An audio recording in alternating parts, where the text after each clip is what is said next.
ಎಲ್ಲರಿಗೂ ನಮಸ್ತೆ. ಆದರ್ಶ್ ಪ್ರಮಾತಿ ವ್ಲಾಗ್ಸಿಗೆ ನಿಮಗೆಲ್ಲರಿಗೂ ಕೂಡ ಆತ್ಮೀಯವಾದಂತಹ ಸ್ವಾಗತ. ನಾನು ನಿಮ್ಮ ಪ್ರೀತಿಯ ಆದರ್ಶ್. ಈಗ ತೋಟಕ್ಕೆ ಹೊರಟದ್ದು. ಈಗ ಪುನಃ ಜಾಯಿಕಾಯಿದು ಕೆಲಸ, ಜಾಯಿಕಾಯಿ ಹೆಕ್ಕಬೇಕು. ಈ ವ್ಲಾಗಿನಲ್ಲಿ ಮತ್ತು ಎಡಿಟಿಂಗಲ್ಲಿ, ಆಫೀಸ್ ವರ್ಕಲ್ಲಿ ತುಂಬ ಬ್ಯುಸಿ ಇದ್ದ ಕಾರಣ ಈಗೊಂದು ಆಲ್ಮೋಸ್ಟ್ 4 ಡೇಸಿಂದ ಜಾಯಿಕಾಯಿ ಹೆಕ್ಕಲಿಕ್ಕೆ ಆಗಲಿಲ್ಲ. ತುಂಬ ಬ್ಯುಸಿ ಶೆಡ್ಯೂಲಲ್ಲಿದ್ದೆ. ಹಾಗೆ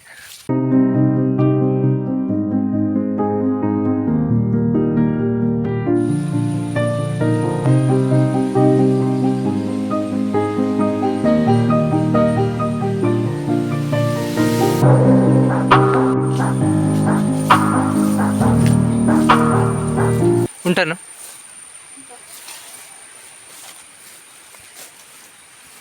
ಇವತ್ತು ಕೊಯ್ಯೋದೇ ಬೆಸ್ಟ್ ಅಂತ.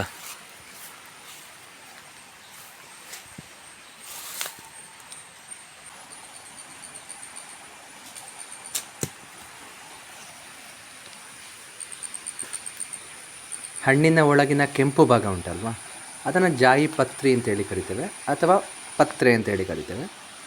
ಆ ಒಳಗಿನ ಬೀಜ ಉಂಟಲ್ವ, ಅದನ್ನು ಜಾಯಿಕಾಯಿ ಅಂತೇಳಿ ಕರಿತೇವೆ. ಈ ಜಾಯಿಕಾಯಿ ಮತ್ತು ಪತ್ರೆ ಉಂಟಲ್ವ, ಅದನ್ನು ಅಡುಗೆಯಲ್ಲಿ ಮಸಾಲೆ ಪದಾರ್ಥವಾಗಿ ಬಳಸ್ತಾರೆ.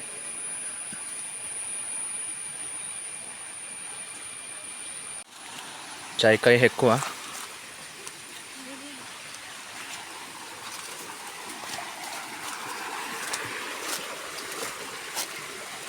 ನೋಡಿ, ಪತ್ರೆ ಮತ್ತು ಕಾಯಿ ಸಪರೇಟ್ ಆಗಿದೆ.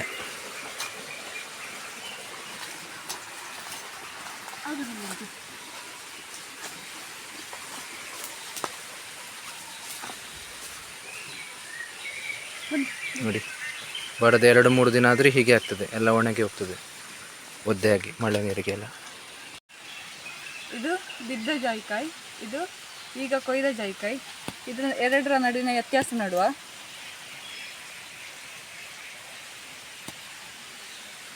ಈಗ ಕೊಯ್ದ ಜಾಯಿಕಾಯಲ್ಲಿ ಒಳ್ಳೆ ಕೆಂಪು ಕಲರ್ ಇರ್ತದೆ. ಅದೇ ಬಿದ್ದ ಜಾಯಿಕಾಯಿ ಸ್ವಲ್ಪ ಕೊಳೆತು ಕಲರ್ ಡಿಮ್ ಆಗಿರ್ತದೆ. ಒಂದು ಒರ್ದಕಾಯಿ ಕಾಣ್ತದೆ ಕೊಯ್ಯುವ.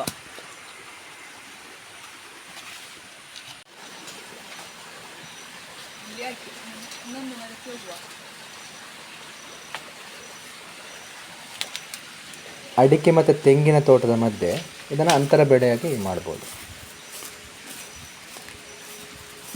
ಇದು ದೀರ್ಘಾವಧಿ ಮತ್ತು ಅಧಿಕ ಲಾಭದಾಯಕ ಸಾಂಬಾರ ಬೆಳೆ.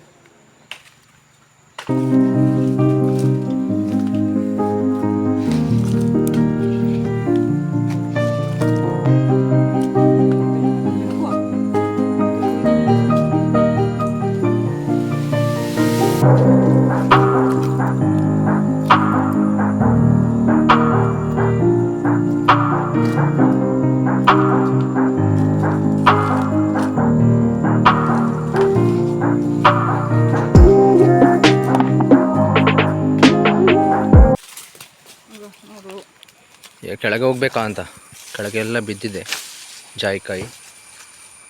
ಇವಳು ಸ್ವಲ್ಪ ಕೊಯ್ದ್ಲು, ಎಲ್ಲ ಕೆಳಗೆ ಬಿತ್ತಲ್ಲಿ. ತೋಡಿನ ಬದಿಯಲ್ಲಿ ಉಂಟು, ಅಲ್ಲಿಗೆ ಹೋಗೋದೇ ಬೆಸ್ಟ್.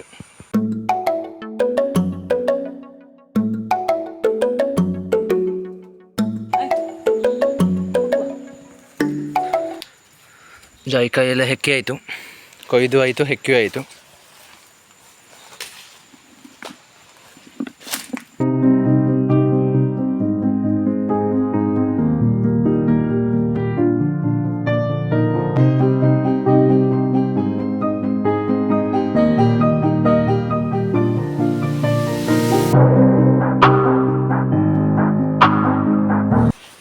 ಇನ್ನು ಮನೆಗೆ ಹೋಗುವ. ಇದರಲ್ಲಿ ಕಾಯಿ ಬೇರೆ ಪತ್ರೆ ಬೇರೆ ಮಾಡಿ ಬಿಸಿಲಿಗೆ ಒಣಗಿಸಬೇಕು. ಒಂದು 4-5 ರಂಬುಟಾನ್ ಉಂಟು, ಅದನ್ನೊಂದು ಕೊಯ್ಯುವ.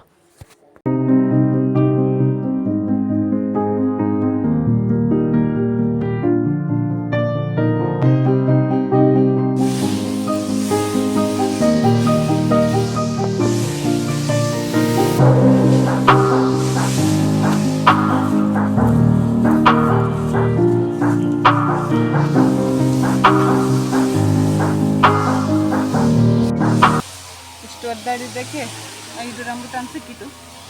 ನಮ್ಮ ಮನೆಯವರಿಗೆಲ್ಲರಿಗೂ ಒಂದೊಂದಾದರೆ 5 ಸಾಕಾಗ್ತದೆ. ರಂಬುಟಾನೆಲ್ಲ ಹೆಕ್ಕಿ ಆಯಿತು, ಇನ್ನು ಮನೆಗೆ ಹೋಗೋದು ಸೀದಾ. ಇದು ಇವತ್ತಿನ ವ್ಲಾಗ್.